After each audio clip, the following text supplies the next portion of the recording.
नमस्कार, मेरा नाम है निशी और आप देख रहे हैं अर्थ 24।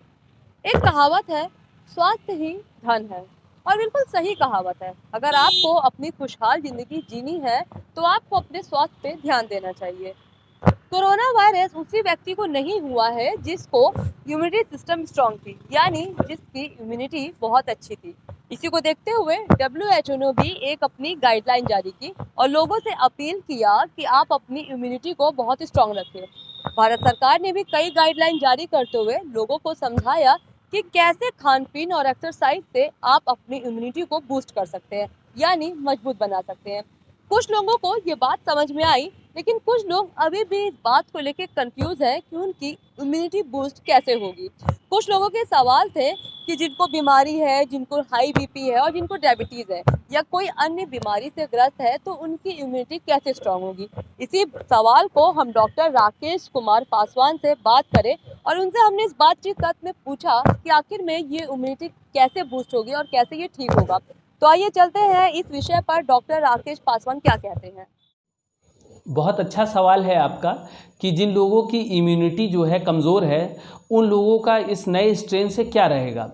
तो इसमें ये जवाब जो है सही रहेगा कि जो कोरोना वायरस है उसमें सबसे पहला जो चीज़ है, जो सबसे पहले फैक्टर्स हैं, वो सरकार द्वारा जो डायरेक्शन दिए गए हैं उसमें सबसे पहले जो प्रिकॉशंस हैं कि कोरोना वायरस हमको हो ही ना, उस पर जो है हमको ध्यान देना है। और सरकार द्वारा या आयुष मंत्रालय द्वारा दूसरा जो दिया गया है कि हमारी इम्यूनिटी अच्छी हो। तो हमको प्राइमरी पे सबसे ज़्यादा फोकस करना है कि हमको कोरोना वायरस का संक्रमण हो ही ना।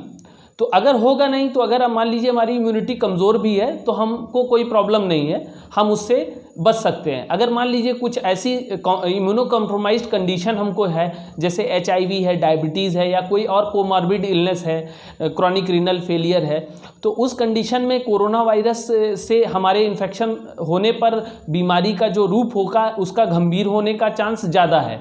तो हमको उस दशा में जब हमको ये सब बीमारियां हैं, हमको स्पेशल प्रिकॉशंस लेने हैं कि हमको बीमारी ना हो।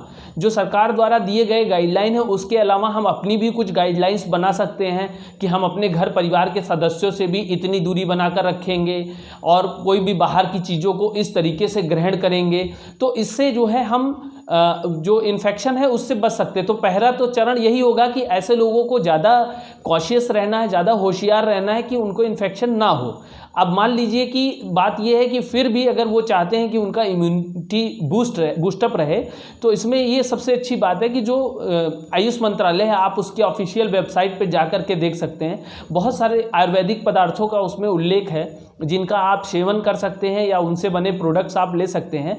और ये कई जगह देखा भी गया है कि इन पदार्थों का सेवन करने वाले जो लोग हैं उसमें अगर बीमारी होती भी है तो उसकी गंभीरता काफ़ी कम हो जाती है या फिर बीमारी का पता भी नहीं चलता और होकर निकल जाती है।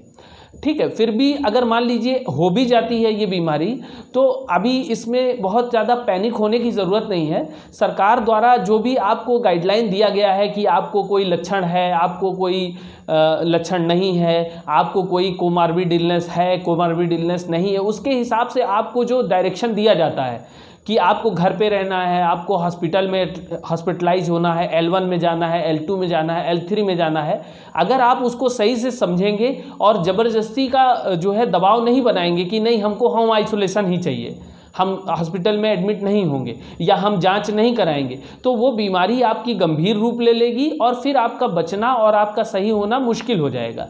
तो उस समय में अगर आप इम्यूनो कॉम्प्रोमाइज्ड हैं, आपकी अन्य बहुत पदार्थों का सेवन किया फिर भी आपको इन्फेक्शन हो जाता है, तो उसमें अर्ली हिट का रूल आप जो है पालन करें। उसमें सरकार द्वारा जो गाइडलाइन दी गई है वो बहुत बड़े बड़े वैज्ञानिकों से, विषय विशेषज्ञों से बात करके बनाई गई है।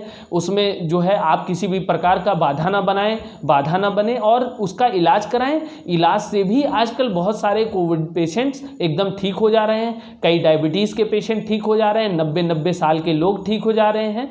लेकिन ये अनावश्यक दबाव ना बनाए। जैसे एक उदाहरण भी मैं देना चाहूँगा, चूँकि प्रयागराज में हम लोग अंडर CMO काम करते हैं, हम लोगों को ये दायित्व भी दिया गया है कि जो लोग इम्यूनो कॉम्प्रोमाइज कंडीशन में हैं या ओल्ड एज के हैं, उन लोगों को आप प्रमोट करिए कि वो होम आइसोलेशन की बजाय हॉस्पिटल हॉस्पिटल स्टे को प्रेफर करें।